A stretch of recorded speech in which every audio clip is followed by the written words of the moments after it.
Hello, my beautiful bookish people. In this video, we're going to be talking about my April reading wrap-up plus stats.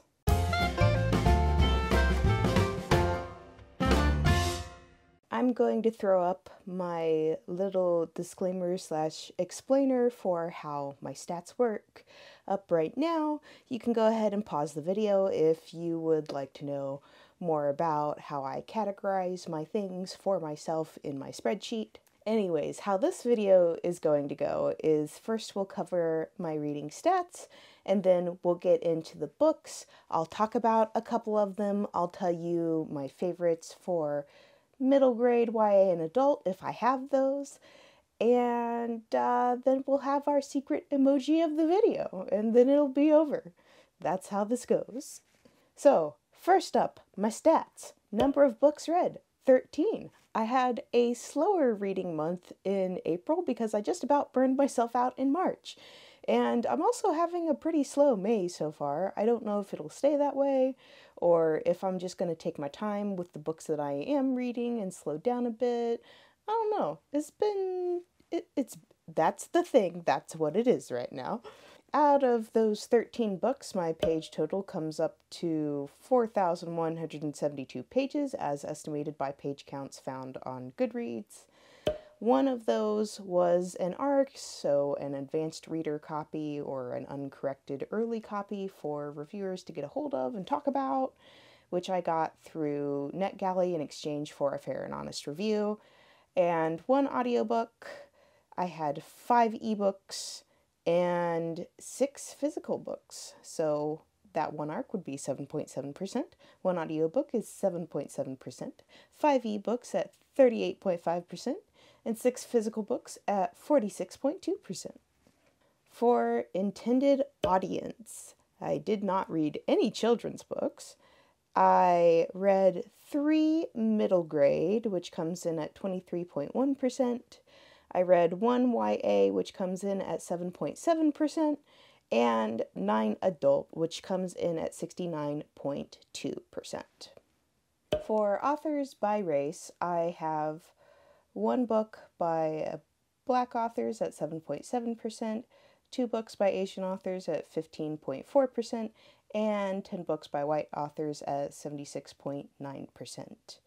That's just how my numbers worked out this month. I like to try to keep an eye on this to make sure that I'm reading more diversely so that it helps tell publishing houses, hey, make sure you don't have an all-white cast, please, because we need stories from not just white people, please. But I also discovered Robin Hobb this month, so yeah, that definitely got skewed a little bit more, but I don't know, man. I don't have set requirements of what I'm going to read each month. This is just what happened. Next, we have authors by gender identity, 3 of which identified as male at 23.1%, 7 identified as female at 53.8%, none at non-binary, which makes me sad because I like to try to read more non-binary authors. It's something I'm trying to do more this year, so if you have suggestions, please do leave them in the comments below. And 2 that were co-authored. Again, check my disclaimer. This doesn't necessarily mean different genders are writing them. It just means that more than one person wrote them. So that's at 15.4%. And then 1 unknown at 7.7%. Because their author blurb was probably written in first person, and I didn't find anything indicating anything other than first person. So I don't know their preferred pronouns, and therefore put them in the unknown category. Books by diversity content. Again, please check my disclaimer. We have 10 that qualified as multiple to me, so that's 76.9%. 0 as just disability, 1 as just queer at 7.7%, 0 as just mental health, 0 as just racial diversity, and 1 as fey diversity, and 0 at no apparent diversity based off of the categories which I have. And then for books by genre, let's pop up the table because that's going to make this a lot easier for me to explain. I read 1 classic, 1 mystery, 1 paranormal, 5 fantasy, 4 graphic novels, and 1 that goes in my other category because it didn't exactly fit in any of my other categories. As for books by rating, gonna pop that graphic up again. I had 2 1 stars, 4 3 stars, 1 3.5 star, 1 4 star, 1 4.5 star, and 4 5-star books. So I had some really bad, some really, really good, and some pretty good to just okay, and I'm pretty happy I read them. Overall, pretty good reading month. Now for my thoughts on the books that I read. If you would like to hear me talk about The Girl Who Drank the Moon by Kelly Barnhill, Sunstone Volume 1 by Stephen Sajic, The Fire Never Goes Out, A Memoir in Pictures by Noelle Stevenson, Gudetama, Mindfulness for the Lazy by Wookjin Clark, Far Sector Volume 11 by N.K. Jemisin and Jamal Campbell, White Fang by Jack London, Assassin's Apprentice and the Rest of the Farseer Trilogy by Robin Hobb, Stardust by Neil Gaiman, and marked by PC and Kristen Cast, then you should check out my video from earlier on in the month, which was my mid-April wrap-up, because that's where I talked about all of those books. The 2 that I do have to add to this video, because apparently I slowed way down after my mid-April stuff. Actually, I think part of that was taken up by also reading the rest of the Farseer Trilogy too, because those are big old chunky books, which were delightful. Anyways, the other 2 books that I haven't already talked about are Vasilisa by Julie Mathison and Arsenic and Adobo by meeeee Manansala. So, let's talk about those. I'll read you the book blurb for Vasilisa. 3 witches, 2 children, 1 ogre, and nowhere to run. It's 1919, but in Edenfall, Pennsylvania, the Great War is not over, not for Vasilisa at least. Papa is presumed dead on the fields of Flanders. Mama is being courted by an absolute ogre, and now Babka, her beloved grandma, has had a bad spell. Or has she fallen under one? Only the old tales, the Russian fables Vasilisa was raised on, offer any comfort or counsel. But what if they are more than child's tales? Enter Ivan, who jumps on a train for Edenfall at midnight and finds Vasilisa in a real fix. Old Russ is calling from across time and both worlds, and if they heed the call, they might both get what they want. It won't be easy. 3 witches, 2 children, 1 ogre. They're outnumbered and outclassed. Baba Yaga and Old Kostji are the same thing. And each other? And the children are caught in the crosshairs. Vasilisa has a secret weapon, in the humblest of guises. But will the meek truly inherit the earth, or will the mighty prevail? One thing is certain. It's a fairy tale of their own making, a tale whose happy ending is ever in doubt. And boy, were they not kidding when they said that the happy ending is never in doubt, because this book very much sticks to fairy tales in the old sense of the word, where they're kind of creepy and you never know what exactly you're getting into because spooky stuff, and they do not sugarcoat any of it. Like, there's some, I wouldn't say nightmare fuel, but, like, creepy in the same sense as, like, stories about changelings, where it's like, oh, we've exchanged your child for our changeling child. Which, I mean, really, when people were throwing out changeling children, they were just throwing out disabled children. But that's a topic for a different discussion. Anyways, it sticks very much to that old Slavic lore. The first half of the book is very much more like a, what's the genre called? Historical fantasy, historical fiction, maybe? Yeah, historical fiction, that's the word I'm going for. The first half of the book is much more historical fiction with hints of what's to come with the fantasy realm, and then the second half of the book covers more of the fantasy side and gets into their own world of the Slavic folklore.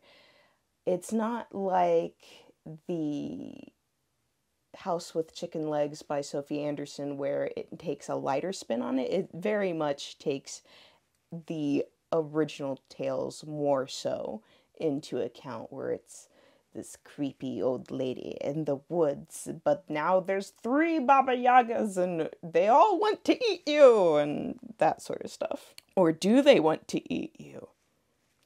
The answer is sort of, but you have to read it to find out what's actually going on. That's not a spoiler if you know anything about the Slavic folk tales. So, about how I rated this one. I think I gave it like a 3.5, maybe. I don't remember at this point because I'm very much a mood reader and I wasn't really in the mood for middle grade grungy Slavic folklore sort of thing when I was reading it, so that probably affected my rating. I do think it was very good for what it is, and that the book description is very accurate for what to expect. So if that sounds like really interesting to you, then you should probably check it out. The one thing that kind of pulled me out of the story a little bit is that I'm pretty sure the kids are like, aren't they like 13 or something in this story, or like 12 and 13 or something like that. They're pretty young. And as the story goes on, they're either really wise for their age, or like I just don't get it, because they've already learned a lot of the life lessons that I had to learn when I was like, I don't know, 25, 26. I'm still learning them, and I feel like they're more mature in some instances than me, and they're children, and I don't know if that says more about me or more about how they're written, and I'll let you decide that one.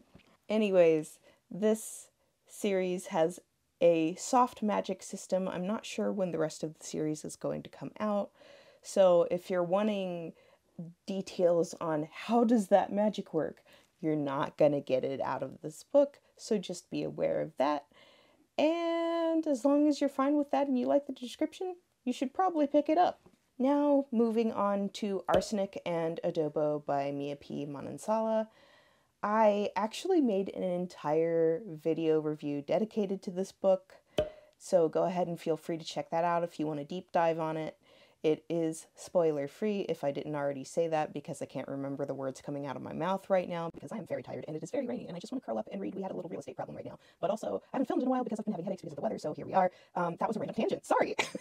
The short version of my review of Arsenic and Adobo is that it is a very cozy kitchen murder mystery type of book. However, the representation of diabetes made me very uncomfortable, and I talked about why in my video review, and if you want to hear the book synopsis and all that jazz, go ahead and check that video out.